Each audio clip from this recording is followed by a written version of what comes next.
तो फिल्म की शुरुआत 1993 में एक हॉस्पिटल को दिखाने से होती है, जहाँ पर एक लेडी डॉक्टर अपने एक मरीज जिसका नाम गैब्रियल था उसके बारे में बताते हुए रिकॉर्डिंग कर रही थी। वो बताती है कि मेरा वो मरीज बहुत अजीब है, बहुत तेजी से वो बढ़ रहा है, साथ ही उसके अंदर बहुत सारी ताकतें भी है। रिकॉर्डिंग अभी चल ही रही थी कि तभी डॉक्टर का साथी घबराया हुआ आया। बताता है कि गैब्रियल फिर से भागने की कोशिश कर रहा है, वो दरवाजे को जोर जोर से पीट रहा है। ये सुनकर डॉक्टर जल्दी से उसके साथ कमरे की तरफ भागती है, जहाँ हम हॉस्पिटल का अजीब नजारा देखते हैं। हर तरफ अफरा तफरी मची हुई थी, जैसे लोग किसी चीज से डरकर भाग रहे हो। अब एक गार्ड के साथ कुछ डॉक्टर्स गैब्रियल के कमरे में गए। गार्ड के पास बेहोश करने वाली गेंद थी, इससे वो गैब्रियल को बेहोश करना चाहती थी, पर गैब्रियल उसके साथ साथ आकर डॉक्टर्स पर भी हमला कर देता है। वो गार्ड के बाजू को पकड़ के बुरी तरह तोड़ देता है, जिससे उसकी हड्डी बाहर आ जाती है। फिर वो अपनी खतरनाक ताकतों से हॉस्पिटल की सारी लाइट्स को फोड़ देता है। इस बीच मौका पाकर डॉक्टर वो गन उठाती है और गैब्रियल को शूट कर देती है, जिससे वो बेहोश हो गया और ये लोग जल्दी से उसे ले जाकर कुर्सी से बांध देती है। फिर जैसे गैब्रियल को होश आई, वो डॉक्टर और उसके साथी को सामने खड़ा हुआ पाता है। उसे इन्होंने काफी दूर रखा हुआ था, क्योंकि वो खतरनाक होने के साथ साथ बदसूरत भी था। यहाँ डॉक्टर उसे ऐसी डांटने लगती है जैसे वो कोई बच्चा हो। कहती है तुम बहुत बुरे हो, और गैब्रियल भी बच्चों की तरह चिढ़ने लगता है। उसे गुस्सा आने लगा, जिसके साथ ही रेडियो में से डरावनी सी शैतानी आवाज आने लगी, जो और किसी की नहीं बल्कि गैब्रियल की थी। वो इनको धमकी दे रहा था, कहता है कि मैं किसी को भी नहीं छोड़ूंगा, तुम सबको मार डालूंगा। ये देखकर डॉक्टर का साथी काफी हैरान रह गया। कहता है कि ये कैसे हो सकता है, ओह माय गॉड, ये बोल भी पा रहा है और इसने रेडियो को कंट्रोल करके उसके जरिए हमसे बात की। तब डॉक्टर उसे बताती है कि हाँ, गैब्रियल के पास ऐसी ताकतें हैं जिनकी मदद से वो बहुत कुछ अजीब चीजें कर सकता है। अब डॉक्टर और उसका साथी दूसरे कमरे में जाते हैं, जहाँ इनकी हॉस्पिटल स्टाफ की लाशें ही लाशें बिखरी पड़ी थी। ये देखकर दोनों काफी परेशान हो गए और अब यहाँ डॉक्टर कहती है कि टाइम आ गया है इस मुसीबत को जड़ से खत्म करने का। अब सीन शिफ्ट होकर आता है एक कपल पर, जिनमें वाइफ का नाम मेडिसन होता है। यहाँ हमें पता चला कि पिछले कई दिनों से इन दोनों के बीच के ताल्लुक खास अच्छे नहीं है, क्योंकि उनकी शादी को काफी साल हो गए थे, लेकिन मेडिसन का बच्चा नहीं हो रहा था। हर बार जब भी वो माँ बनने वाली होती थी, उसका बच्चा पेट में ही मर जाता था, जिस वजह से वो इतनी परेशान रहने लगी कि उसकी तबीयत में चिड़चिड़ापन आ गया। उसके हस्बैंड का गुस्सा भी तेज था। यही वजह है कि इनके झगड़े होते रहते थे। आज भी ये दोनों हस्बैंड वाइफ से बात को लेकर बहस कर रही थी, जहाँ मेडिसन के हस्बैंड को गुस्सा आ गया और वो उसे जोर से धक्का मारता है, जिससे वो दीवार से जाकर टकरा गई और उसके सिर पर चोट लगने से खून निकलना शुरू हो गया। ये देखकर उसका हस्बैंड घबरा गया और जल्दी से मेडिकल किट लेने के लिए कमरे से बाहर भाग जाता है, ताकि उसकी मरहम पट्टी कर सके। लेकिन मेडिसन ये देखकर जल्दी से कमरे का दरवाजा बंद कर देती है और खुद को अंदर ही लॉक कर लेती है। असल में मेडिसन अपने हस्बैंड से तंग भी आ गई थी, क्योंकि वो एक जालिम हस्बैंड था, अक्सर छोटी मोटी बातों पर उसे मारने लगता था। फिर वो दरवाजे पर आकर मेडिसन को दरवाजा खोलने का कहता है, पर वो कॉफी कहने के बाद भी दरवाजा नहीं खोलती, इसलिए उसके हस्बैंड को रात कमरे से बाहर ही गुजारनी पड़ती है। वो जब सोफे पर सो रहा था तो उसे ऐसा महसूस होता है जैसे किचन में कोई मौजूद है। वो जब चेक करने गया तो हैरत, वहाँ मिक्सर मशीन चली हुई थी, फ्रिज भी खुला हुआ था और दौर टीवी भी ऑन था, लेकिन वहाँ कोई था नहीं। उसका हस्बैंड अभी ये सब देख ही रहा था कि तभी उसके पीछे से कोई काली रंग का साया आकर खड़ा हो जाता है और उस पर हमला कर देता है। उसे पकड़कर दीवार पर उसका सर देकर मारता है, जिसके साथ ही एकदम से मेडिसन की आँख खुल जाती है और यहाँ हम समझ पाए कि हमला जो भी अभी हुआ वो मेडिसन का सपना था। वो काफी घबराई हुई थी, उसे अपने हस्बैंड की फिक्र होने लगी, इसलिए वो जल्दी से कमरे का दरवाजा खोलकर बाहर आती है अपने हस्बैंड को देखने के लिए। पर सामने जो उसने देखा, उसे देखकर तो उसकी होश उड़ गई, क्योंकि वहाँ उसके हस्बैंड की लाश पड़ी हुई थी, वो भी बहुत बुरी हालत में। उस काले साई ने उसे मारकर पूरे जिस्म की हड्डियों को तोड़ मरोड़ कर उसे यहाँ फेंका हुआ था। हर तरफ खून ही खून बिखरा पड़ा था, जिससे मेडिसन की हालत और खराब हो जाती है। वो अपने हस्बैंड की लाश को देख ही रही थी कि तभी पीछे से वही काले रंग का साया निकलकर बाहर आ जाता है और अब वो मेडिसन की तरफ बढ़ने लगा। उस पर हमला करने के लिए वो काफी डर गई, जल्दी से भागने लगती है। इससे पहले कि वो मेडिसन पर हमला करता, वो अपने कमरे में आकर फौरन दरवाजा बंद कर देती है। जोर से दरवाजे पर हाथ रख के खड़ी हो जाती है। तब वो काला साया वहाँ आकर दरवाजा तोड़ने की कोशिश करने लगा। मेडिसन दरवाजे को रोकने की कोशिश करती है, लेकिन वो साया दरवाजा तोड़ ही देता है। अब झटके से मेडिसन दरवाजे के साथ दूर जाके गिरी और वहीं पर बेहोश हो जाती है। अब अगले सीन में मेडिसन को हॉस्पिटल में होश आती है। उसने जब आंखें खोली तो सामने उसकी बहन बैठी थी, जो पहले तो मेडिसन का हाल पूछती है कि तुम ठीक हो, फिर उसे बताती है कि दो बुरी खबरें हैं। मुझे बड़े अफसोस के साथ कहना पड़ रहा है कि इस हादसे की वजह से तुम्हारे पेट में पल रहा बच्चा मारा गया, और दूसरी बुरी खबर कि तुम्हारा हस्बैंड भी बच नहीं पाया, उसकी भी बहुत दर्दनाक मौत हो गई है।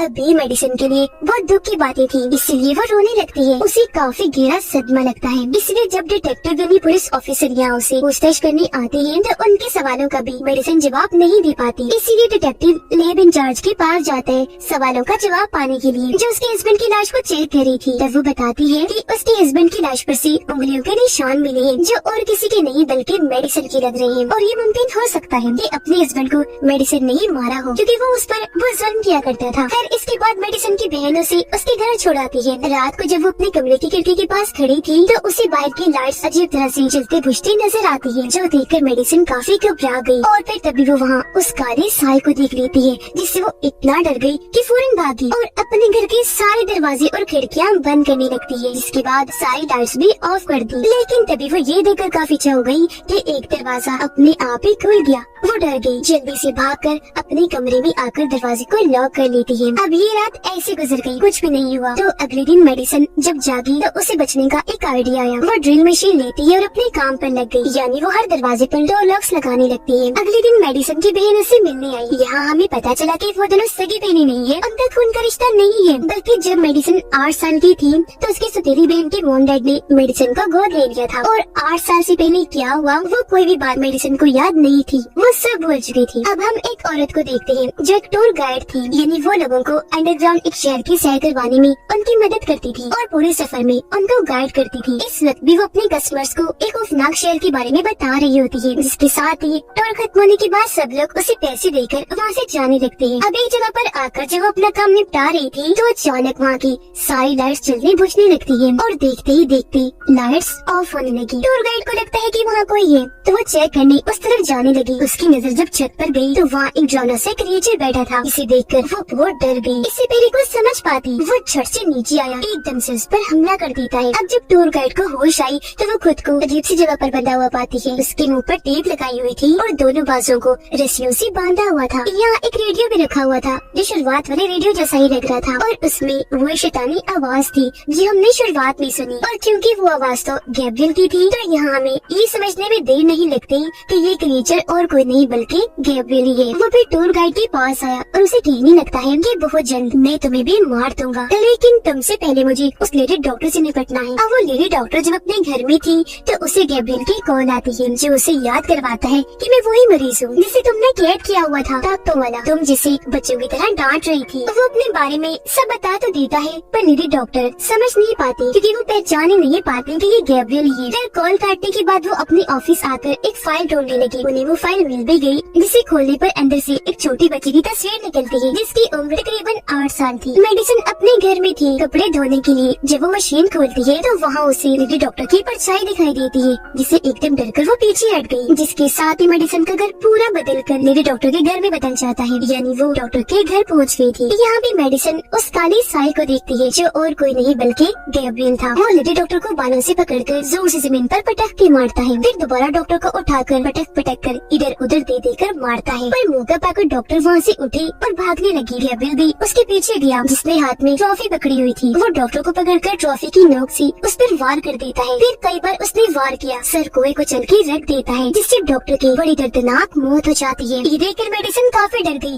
जोर से चिल्लाने लगती है, जिसके साथ ही उसका ख्याल खत्म हुआ और वापस अपने घर पहुँच जाती है। अब भी वो अपने घर के फ्लोर पर ही खुद को बैठा हुआ पाती है। यहाँ उसे अपने सर पर अजीब सा महसूस हुआ। उसने जैसे हाथ लगाकर चेक किया, उसके सर से खून निकल रहा था। और डिटेक्टिव और लैब इंचार्ज लेडी डॉक्टर के घर जाती है, क्योंकि उन्हें डॉक्टर की मौत की खबर मिली थी। लाश को जब ये चेक करने आई तो उसकी मौत बिल्कुल वैसी हुई थी जैसे मेडिसिन ने ख्याल में देखी थी, जिसे गैब्रियल ने डॉक्टर को मारा था। उसका सर कुचला हुआ था। यहाँ उन्हें वो फाइल भी मिल जाती है जो डॉक्टर ने गैब्रियल की कॉल बंद होने के बाद देखी थी, जिसमें 8 साल की बच्ची की तस्वीर थी। वो तस्वीर भी डिटेक्टिव के हाथ लग जाती है, जिसे वो एक आर्टिस्ट को देता है, ये कहते हुए कि इस बच्चे की तस्वीर को 30 साल आगे के टाइम में ले जाओ और फिर उसका प्रिंट हमें निकाल कर दिखाओ कि 30 साल के बाद इसकी शक्ल कैसी दिखती है।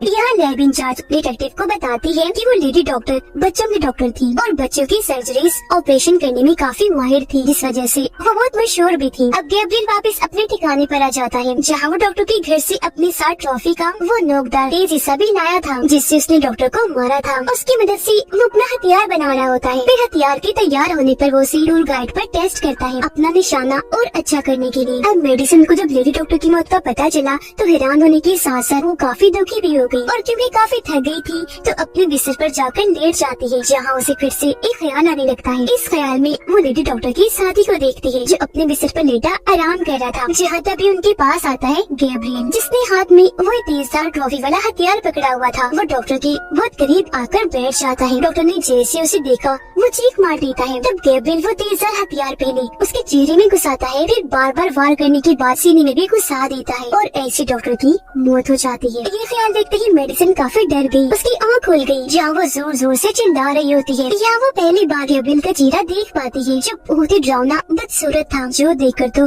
उसकी हालत इतनी खराब हो गई कि वो फौरन उठकर चीखने लगती है। वो खुद को अपने कमरे में पाती है, जहाँ ख्याल से बाहर आने के बाद उसके तकिए पर खून पड़ा हुआ था। अब उसके चिल्लाने की आवाज सुनकर उसकी बहन फौरन यहाँ आई। तब मेडिसिन उसे बता देती है कि मुझे काफी अरसे से वो डरावने से ख्याल आ रहे हैं, और जो कुछ भी मैं ख्यालों में देखती हूँ वो हमेशा सच हो जाता है। जिसके बाद ये दोनों बहनें पुलिस स्टेशन गयी। यहाँ इनकी मुलाकात डिटेक्टिव और लैब इंचार्ज से हुई। यह मेडिसिन उन्हें भी बताती है कि मेरे डरावने ख्याल सच हो जाते हैं। मैंने लेडी डॉक्टर की साथी की मौत का भी कुछ देर पहले ही ख्याल देखा, जो हॉस्पिटल के सामने वाली बिल्डिंग में हुआ, जहाँ वो रहा करती थी। अब ये सुनकर ये लोग जल्दी से उनके घर जाते हैं, जहाँ सच में डॉक्टर साथी की लाश मिल जाती है। वो भी बिल्कुल वैसी जैसे उसने ख्याल में देखी थी, जैसे गैब्रियल ने उनके चेहरे पर वार किया था। उनके चेहरे की बुरी हालत थी और पूरा बिस्तर खून से तर था। ये देखकर डिटेक्टिव और लैब इंचार्ज काफी दंग रह गए, जिसके बाद वापस पुलिस स्टेशन आ जाते हैं। मेडिसिन और उसकी बहन को कहते हैं कि आप कुछ देर यहाँ पुलिस स्टेशन में ही रुक जाइए, कुछ पूछताछ करनी है। अब जब मेडिसिन वॉशरूम में जाती है तो एक अनजान नंबर से उसके पास कॉल आती है, जो गैब्रियल की थी, जिसमें वो कहता है कि तुम्हारा नाम मैं अपनी मर्जी से रखूंगा, क्योंकि तुम मेरी बहन हो, मैं तुम्हारा भाई हूँ, और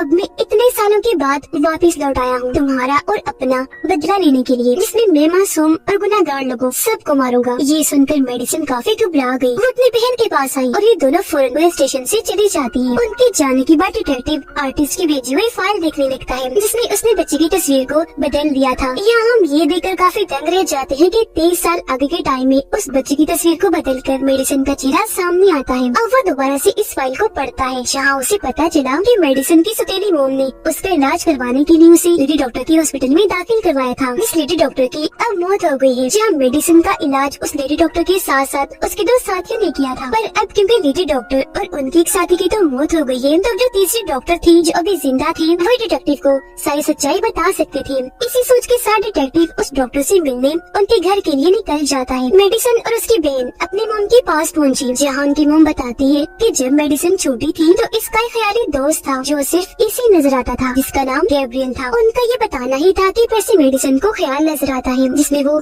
तीसरी डॉक्टर के पास गैब्रियल को देखती है, जो डॉक्टर को मारने आया था जब वो बाथ टब में लेटे नहा रही थी।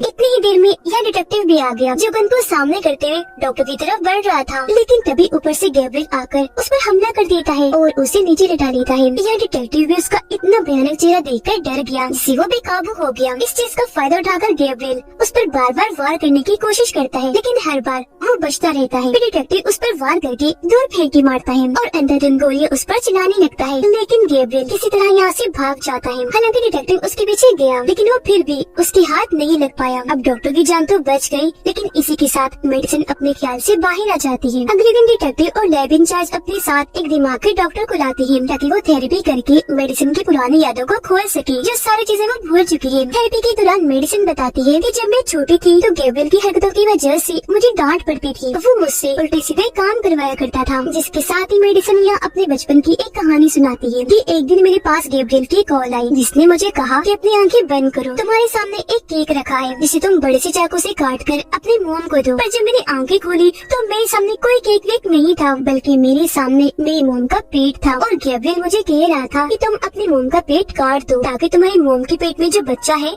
वो मर जाए। तभी मेरी मोम की आंख खुल गई और जब उन्होंने मुझे ऐसे देखा तो वो चीखने लगती है। अब प्रेजेंट टाइम यानी मौजूदा वक्त में मेडिसिन जब ये बातें बता रही होती है वो भी चिल्ला रही थी। और वो टूर गाइड जिसे गैब्रियल ने पकड़ा हुआ था वो किसी तरह खुद को उसके कैद से आजाद कर लेती है और वहाँ से भागी बाहर निकलने का रास्ता ढूंढ रही होती है। लेकिन तभी उसका पैर फ्लोर पर अटक गया और वो नीचे की तरफ जाने लगी। अब जहाँ मेडिसिन और बाकी लोग बैठे थे वहाँ के ऊपर का फ्लोर टूटता है और टूर गाइड वहाँ से नीचे आगे गिरती है, जिससे हम समझ पाते हैं कि गैब्रियल ने टूर गाइड को मेडिसिन के ऊपर वाले फ्लोर पर कैद किया हुआ था। थोड़ी ही देर में यहाँ पुलिस आई छानबीन करने, जो मेडिसिन को गिरफ्तार कर लेती है क्योंकि उन्हें ऊपर वाले फ्लोर से गैब्रियल के कपड़े और हथियार वगैरह मिले थे, जिससे सबको यही लगता है कि गैब्रियल मेडिसिन ही है और कोई गैब्रियल नहीं है इसके अलावा। और मेडिसिन ही है जो बचपन से दो पर्सनैलिटीज के साथ अपनी जिंदगी गुजार रही है। एक तो है मेडिसिन की, जबकि दूसरी अपने ख्याली दोस्त गैब्रियल की। और यहाँ डिटेक्टिव इस बात से इत्तेफाक नहीं करता, वो सोच में गुम था क्योंकि उसने तीसरे डॉक्टर के घर पर मेडिसिन के अलावा गैब्रियल को देखा था। फिर गिरफ्तार करने के बाद डिटेक्टिव और लैब इंचार्ज मेडिसिन से पूछताछ करने लगे, जहाँ वो बताती है कि गैब्रियल बहुत खतरनाक है। पूछताछ चल ही रही थी कि तभी डिटेक्टिव के पास गैब्रियल की कॉल आती है, जो अब खुद बताता है कि हाँ मैं मेडिसिन का ख्याली दोस्त हूँ। तभी यहाँ मेडिसिन जोर जोर से चिल्लाने लगी, जिस वजह से आसपास के सारे बल्ब टूट जाते हैं और अब मेडिसिन को सेल में बंद कर दिया जाता है। मेडिसिन की सौतेली बहन अपनी मोम से उस हॉस्पिटल का एड्रेस लेती है जहाँ बचपन में मेडिसिन को इलाज के लिए दाखिल करवाया था, यानी लेडी डॉक्टर की हॉस्पिटल। अब वैसे तो ये हॉस्पिटल बंद हो गया था, पर उसकी बहन को भरोसा था कि वहाँ से जरूर कुछ तो पता लगेगा, तो इस भरोसे के साथ ही वो हॉस्पिटल के लिए निकल जाती है। हॉस्पिटल आने पर वो वहाँ चेक करने लगी, जहाँ उसे मेडिसिन से जुड़ी कुछ रिकॉर्डिंग्स मिलती हैं, जिन्हें वो अपने साथ घर ले आती है। उन रिकॉर्डिंग्स को चेक करने पर उसकी बहन को पता चला कि मेडिसिन की असली मोम और कोई नहीं बल्कि टूर गाइड है। जी हाँ, जो फ्लोर पर से गिरने की वजह से जख्मी थी और अब उन्हें हॉस्पिटल में दाखिल किया हुआ था। आगे रिकॉर्डिंग चेक करने पर वो देखती है कि मेडिसिन की पिछली साइड से एक अजीब सा क्रिएचर जुड़ा हुआ था। तब यहाँ रिकॉर्डिंग में लेडी डॉक्टर बताती है कि मेडिसिन जो अपनी मोम के पेट में थी तो हमने देख लिया था कि उसका जुड़वा भाई भी है, लेकिन यहाँ एक मुसीबत थी कि वो मेडिसिन के साथ जुड़ा हुआ था। अब उसका जुड़वा भाई और कोई नहीं बल्कि गैब्रियल ही था। वो बताती है कि जब मेडिसिन पैदा हुई थी तो हमने उन दोनों को ऑपरेशन करके अलग अलग करना चाहा, जिससे मेडिसिन तो आराम से अलग हो गई, नॉर्मल थी, लेकिन उसका भाई नहीं हुआ। वो ऐसे ही क्रिएचर की तरह अजीब सा पैदा हुआ और उसके साथ ही आधा जुड़ा रहा। और क्योंकि दोनों का दिमाग और रीढ़ की हड्डी एक ही थी, इसलिए हमने गैब्रियल को मेडिसिन के अंदर से सारा नहीं निकाला, बल्कि जितना निकाल सकते थे बस उतना ही निकाला, बाकी अंदर रहने दिया, क्योंकि ऐसी मेडिसिन की जान को खतरा हो सकता था। और उसके दिमाग का ऑपरेशन करके बंद कर दिया, जिससे गैब्रियल आधा उसके अंदर ही रह गया। यह डॉक्टर ये भी बताती है कि गैब्रियल खास किस्म का बच्चा था, उसके पास अनोखी ताकतें थी। वो आसपास के सिग्नल्स और वेव्स लहरों को कंट्रोल कर सकता था। तभी उसने रेडियो के सिग्नल्स को कंट्रोल करके शुरुआत में कहा था कि मैं तुम सबको मार दूंगा। फिर एक दिन गैब्रियल ने मेडिसिन को कंट्रोल करके हॉस्पिटल में तबाही मचा दी, यानी शुरुआत में। और डॉक्टर जिस मुसीबत को जड़ से खत्म करने की बात कर रही थी वो और कोई नहीं बल्कि गैब्रियल था। इसे वो आधा तो निकाल पाई, लेकिन दिमाग को अलग करने में नाकाम रही। अब गैब्रियल हमेशा से ही मेडिसिन के दिमाग में रहा और जब जब मेडिसिन ख्यालों में गैब्रियल को देखती है वो सब कुछ असल में गैब्रियल का ही दिमाग कह रहा होता है, क्योंकि दोनों का दिमाग एक जो था, बस जिस मेडिसिन का होता है। और उस दिन जब उसके हस्बैंड ने उसे दीवार से देकर मारा, जब सर से उसका खून निकलने लगा, उस दिन से गैब्रियल दोबारा जाग गया। ये सारी रिकॉर्डिंग्स देखने के बाद उसकी बहन डिटेक्टिव से मिलने के लिए निकल जाती है ताकि उसे सारी सच्चाई बता सके। उधर मेडिसिन जो अपने सेल में बंद थी तो सेल की बाकी लड़कियां उसे परेशान करने लगी, जिसके बाद वो उसे मारने लगती है। ऐसा होने से मेडिसिन की तबीयत खराब होने लगी, उसके मुंह और सर से खून बहने लगता है, आसपास की लाइट्स भी खराब होने लगती है। यहाँ हम पहली बार ये भयानक नजारा देख पाते हैं कि मेडिसिन की सर से उसका सर चीरकर गैब्रियल बाहर आ रहा है, जो पूरी तरह मेडिसिन को अपने कंट्रोल में कर लेता है और वो खुद ही अपना सर चीरने लगती है। ये देखकर सारी लड़कियों का बुरा हाल हो जाता है, वो डर की वजह से चिल्लाने लगती है। वो अब गैब्रियल के कंट्रोल में थी, जो एक लड़की के पास जाकर उसकी गर्दन पर मारती है, जिससे उसका खून निकलने लगता है। फिर एक एक करके जो कोई भी उसके पास आ रहा था बड़ी आसानी से वो सबको उठा कर फेंक कर मार रही थी। एक की वो बाजू तोड़ देती है तो एक के पेट में अपना हाथ घुसाकर आर पार कर देती है, फिर उठाकर उसे दूर फेंक के मारती है। फिर एक लड़की को गिराकर उसके सर पर अपना पैर रख के कुचल देती है।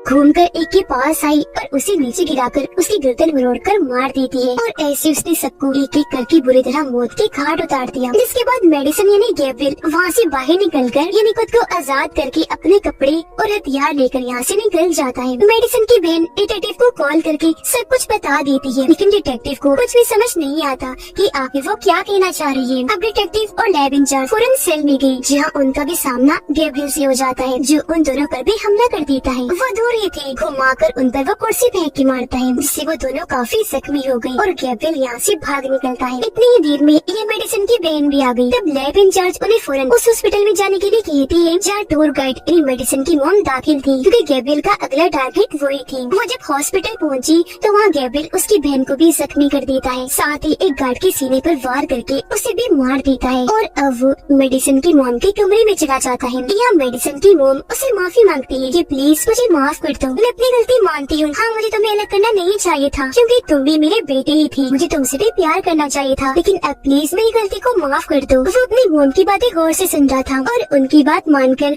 हथियार नीचे कर लेता है। उनकी बात यह बनने ही वाली थी कि तभी डिटेक्टिव आकर उसे शूट करने लगता है, पर मेडिसन की बहन डिटेक्टिव को ऐसा करने से मना करने लगती है। इससे गैब्रियल भड़क गया। वो डिटेक्टिव पर दूर से वो तेजधार हथियार फेंक के मारता है, जो सीधा डिटेक्टिव के सीने में लगा और उसकी वहीं मौत हो गई। अब ये सब कुछ मेडिसन दूसरी साइड से देख तो पा रही थी, पर उसे बचाने के लिए कुछ कर नहीं सकती थी, क्योंकि उसे तो गैब्रियल ने कंट्रोल किया हुआ था। जिसके बाद मेडिसन की बहन गन उठाकर उसे गैब्रियल की तरफ कर देती है और कहने लगी कि निकलो इसके अंदर से, ये मेरी बहन है। जो सुनकर गैब्रियल को गुस्सा आ गया, कहता है कि नहीं, ये तुम्हारी बहन नहीं है, जो कहकर वो बेड को उठाकर उसकी तरफ फेंकता है और यहाँ मेडिसन की बहन उस बेड के नीचे दब जाती है। फिर वो उसके पास आकर कहने लगा कि मैं बचपन से तुम्हें मारना चाहता था, पर हर बार तुम बचती रही। यहाँ उसकी बहन मेडिसन को आवाज लगाकर उसे मदद मांगती है और मेडिसन को गैब्रियल के खिलाफ भड़काने लगी, ताकि वो गैब्रियल पर काबू पा सके। ये भी कि गैब्रियल ही वो है जिसकी वजह से तुम माँ नहीं बन पा रही। जब भी तुम माँ बनने वाली होती हो, ये तुम्हारे बच्चे को पेट में ही मार देता है। ये सुनकर मेडिसन को काफी गुस्सा आने लगा और अब वो गैब्रियल पर काबू पाने की कोशिश करने लगती है। इसके बाद हम देखते हैं कि गैब्रियल ने मेडिसन की बहन को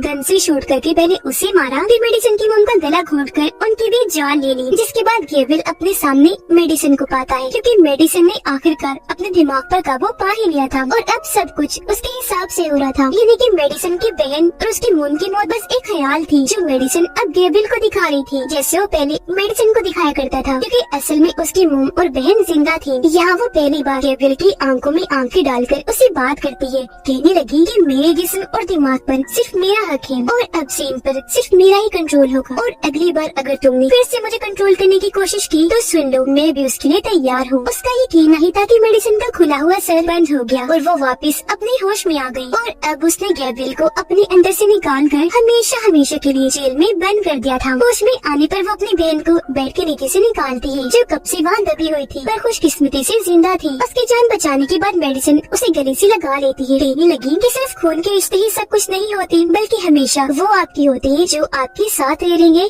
आपका ख्याल रखते हैं, और तुम ही मेरी बहन हो, हमेशा रहोगी। बेशक हमारा खून एक नहीं, मैं हमेशा तुमसे प्यार करूंगी, तुम मेरी बहुत अच्छी बहन हो। ये बातें करते हुए दोनों बहनें जज्बाती हो गई और एक दूसरे के गले से लगकर रोने लगती है। उनकी मॉम भी उन्हें देखकर काफी खुश हो रही थी, क्योंकि अब वो गैब्रियल से आजाद थी और हमेशा अपनी जिंदगी हंसी खुशी गुजारेंगी। और इसी के साथ इस फिल्म की कहानी इधर ही खत्म हो जाती है।